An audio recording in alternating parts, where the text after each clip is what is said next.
അരി കുതിർത്ത് അരച്ച് കഷ്ടപ്പെടാതെ തന്നെ നല്ല വീർത്തുരുണ്ടിട്ടുള്ള നെയ്പ്പത്തൽ റെഡിയാക്കി എടുത്താലോ. അതിനായിട്ട് ആദ്യം തന്നെ നമുക്കിതിലേക്ക് വേണ്ടത് പുട്ടുപൊടിയാണ്. അപ്പോൾ 1 കപ്പ് പുട്ടുപൊടിയാണ് ഞാനിപ്പോൾ അവിടെ എടുത്തിട്ടുള്ളത്. അപ്പോൾ അതൊരു ബൗളിലേക്ക് ചേർത്ത് കൊടുത്തതിന് ശേഷം അതിലേക്ക് 1/2 കപ്പ് അരിപ്പൊടി കൂടെ ചേർത്ത് കൊടുത്തിട്ടുണ്ട്.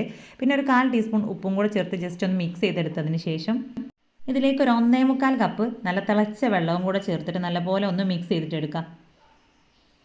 അപ്പോൾ അരിപ്പൊടി ചേർത്ത് കൊടുക്കണം നിർബന്ധമൊന്നുമില്ല കേട്ടോ. പുട്ടുപൊടി മാത്രം വെച്ചിട്ട് നമുക്ക് ഈ ഒരു നെയ്പ്പത്തൽ റെഡിയാക്കി എടുക്കാം. അപ്പോൾ അത് നല്ല രീതിയിൽ തന്നെ ഞാനിപ്പോൾ അവിടെ മിക്സ് ചെയ്തെടുത്തിട്ടുണ്ട്. ഇനി ഇതിനെ ഒരു 10 മിനിറ്റോളം നമുക്കൊന്ന് അടച്ച് വെച്ചെടുക്കാം. ആ ഒരു സമയത്തിൻ്റെ ഉള്ളിൽ തന്നെ നമുക്ക് ഇതിലേക്കുള്ള അരപ്പ് റെഡിയാക്കി എടുക്കാം.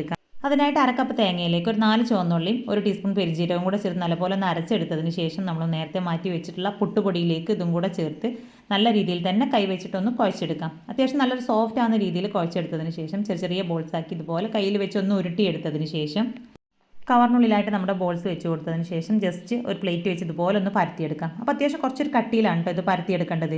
അപ്പോൾ അതാ എല്ലാതും ഞാനിവിടെ റെഡിയാക്കി വെച്ചിട്ടുണ്ട്. ഇനി ഇതിനെ നല്ല തിളച്ച എണ്ണയിലേക്ക് ഇട്ടിട്ട് ഫ്രൈ ചെയ്തിട്ടെടുക്കാം. അപ്പോൾ കുറച്ചൊരു കട്ടിയിൽ വേണം കേട്ടോ നമ്മൾ ഈ ഒരു പത്തൽ പരത്തിയെടുക്കാനായിട്ട്. അപ്പോഴാണ് നല്ല രീതിയിൽ തന്നെ ഇതുപോലെ ഒന്ന് പൊങ്ങി കിട്ടുകയുള്ളൂ. അപ്പോൾ ഒരു സൈഡ് കുക്കായി കഴിഞ്ഞാൽ നമുക്കൊന്ന് തിരിച്ചിട്ട് കൊടുത്ത് അടുത്ത സൈഡും കൂടെ ഒരു ഗോൾഡൻ കളർ ആയി വരുന്നത് വരെ ഫ്രൈ ചെയ്തെടുക്കാം. അപ്പോൾ അതാ എല്ലാതും സെയിം രീതിയിൽ തന്നെ ഞാനിവിടെ റെഡിയാക്കി എടുത്തിട്ടുണ്ട്. അപ്പോൾ അത് നല്ല വീർത്ത് നല്ല സോഫ്റ്റ് ആയിട്ട് തന്നെയാണ് കേട്ടോ നമ്മുടെ പത്തലിവിടെ കിട്ടിയിട്ടുള്ളത്. ഇനി ഇഷ്ടമുള്ള കറിയുടെ കൂടെ ഇത് സെർവ് ചെയ്യാം.